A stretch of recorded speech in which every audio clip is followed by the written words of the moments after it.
Welcome to this MachineBuilder Quick Tips video on the deflection calculator, which can be used to evaluate stress, deflection, and the safety factors for your designed structural extrusions. The calculator can be found under Engineering Tools in the Resource Center. To use the calculator, you must first choose the extrusion profile you would like to evaluate. You must specify the extrusion's orientation if using 45 by 90 or 180 by 22.5 profiles.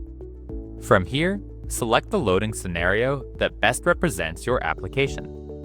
Enter the extrusion length and the applied load, then calculate the deflection.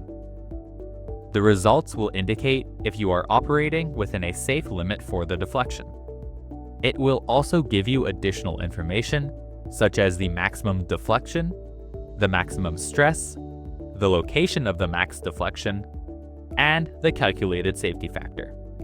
It should be noted that although this tool provides valuable estimates, it is not a substitute for detailed engineering analysis and calculations in complex designs.